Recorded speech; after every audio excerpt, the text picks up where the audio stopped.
ये दो तस्वीरें देखिए। एक तस्वीर है मतदान के दिन की और दूसरी तस्वीर है चुनाव परिणाम के दिन की।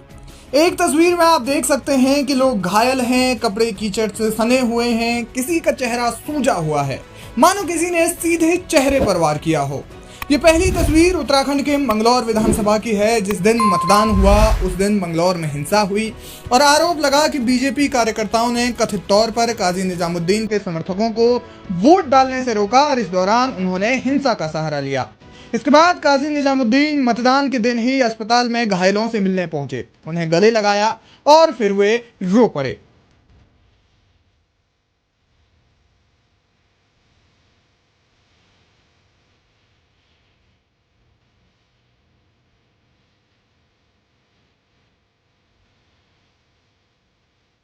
दूसरी तस्वीर है उपचुनाव के परिणामों की, जब काजी निजामुद्दीन चुनाव जीत गए और मंगलौर विधानसभा से चौथी बार विधायक बने। ये दो तस्वीरें काफी हैं बयां करने के लिए कि चाहे कुछ हो जाए, जनता जिसे चुनती है उसे ही चाहती है। ये वीडियो सोशल मीडिया पर खूब वायरल हो रही है।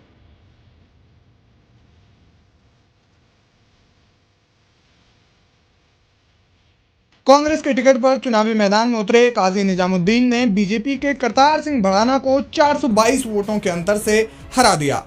राजनीतिक विशेषज्ञों की माने तो अगर क्षेत्र में हिंसा नहीं हुई होती तो ये जीत का अंतर और बड़ा हो सकता था, यानी काजी निजामुद्दीन बड़े अंतर से चुनाव जीतते। उत्तराखंड में 2 सीटों पर उपचुनाव हुए जिनमें कांग्रेस ने दोनों सीटें जीत ली। इसके बाद कांग्रेस प्रवक्ता पवन खेड़ा ने बीजेपी पर जोरदार निशाना साधा।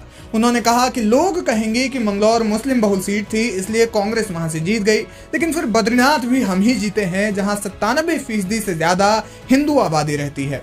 उन्होंने कहा कि बात हिंदू मुस्लिम की नहीं, बात गंदी राजनीति की है। मंगलौर का मैं उदाहरण देना चाहूंगा, खास तौर पे चुनाव के दिन वहां किस तरह का प्रयोग करने की कोशिश की वो आपके सामने है। कैसे मुस्लिम मतदाताओं को रोकने की पूरी कुचेष्टा की गई, उनका हक है वोट देना, वो उनको रोका गया।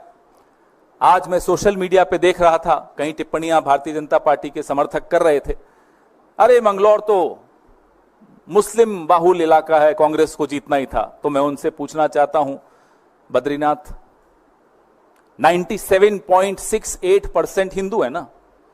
बात हिंदू मुसलमान की नहीं है, बात है किस तरह की राजनीति आप इस देश पर थोपना चाहते हैं।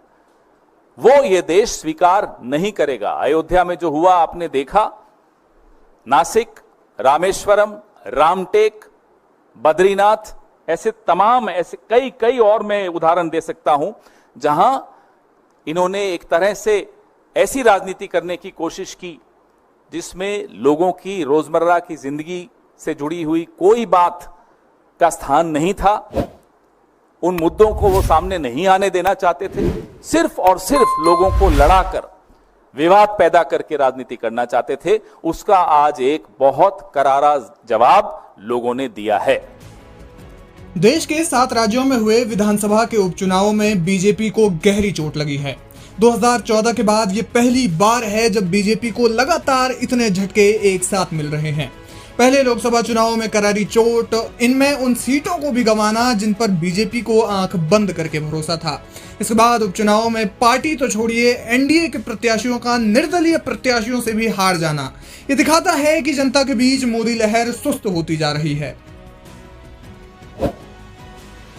इन्हीं उपचुनावों में उत्तराखंड की 2 विधानसभा सीटों पर भी उपचुनाव हुए जिनमें बद्रीनाथ विधानसभा और मंगलौर विधानसभा है।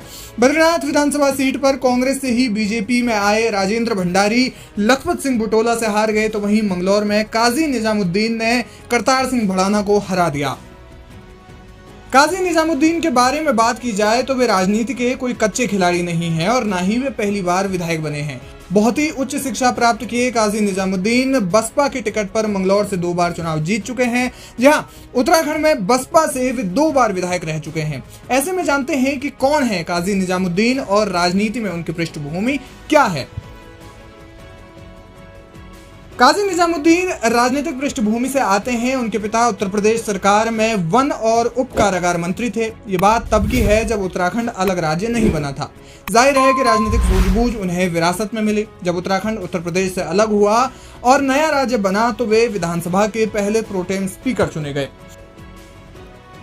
साल 2002 में जब उत्तराखंड में पहले विधानसभा चुनाव हुए तब उन्होंने बहुजन समाज पार्टी के टिकट पर मंगलौर विधानसभा से पहली बार चुनाव लड़ा, जिसमें उन्होंने जीत दर्ज की और काजी निजामुद्दीन उत्तराखंड की विधानसभा में पहुंचे। इसके बाद उन्होंने 2007 में अगला चुनाव भी बसपा के टिकट पर ही लड़ा और लगातार दूसरी बार जीत दर्ज की। इसके बाद बसपा से उन्हें किसी कारण से निष्कासित कर दिया गया।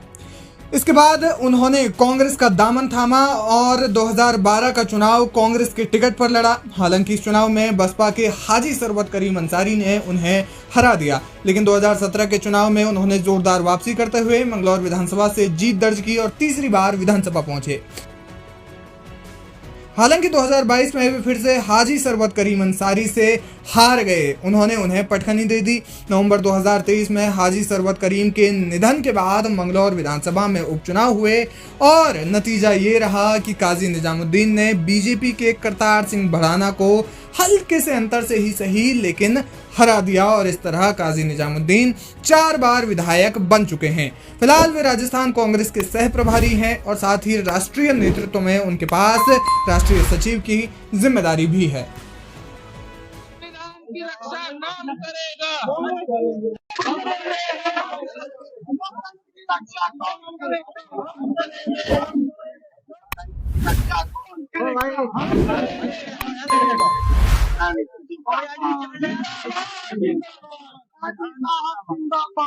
आज सोशल मीडिया से लेकर आपके चलते फिरते जीवन में भी पत्रकारिता के बुरे दौर की चर्चा होती है, क्योंकि जिन लोगों पर सूचना देने की जिम्मेदारी है वो आपके लिए नहीं बल्कि कॉरपोरेट और सरकारों को फायदा पहुंचाने में लग गए हैं। विज्ञापन मॉडल को खारिज कर आप इस बीमारी को दूर कर सकते हैं और अपने नारे को बुलंद कीजिए।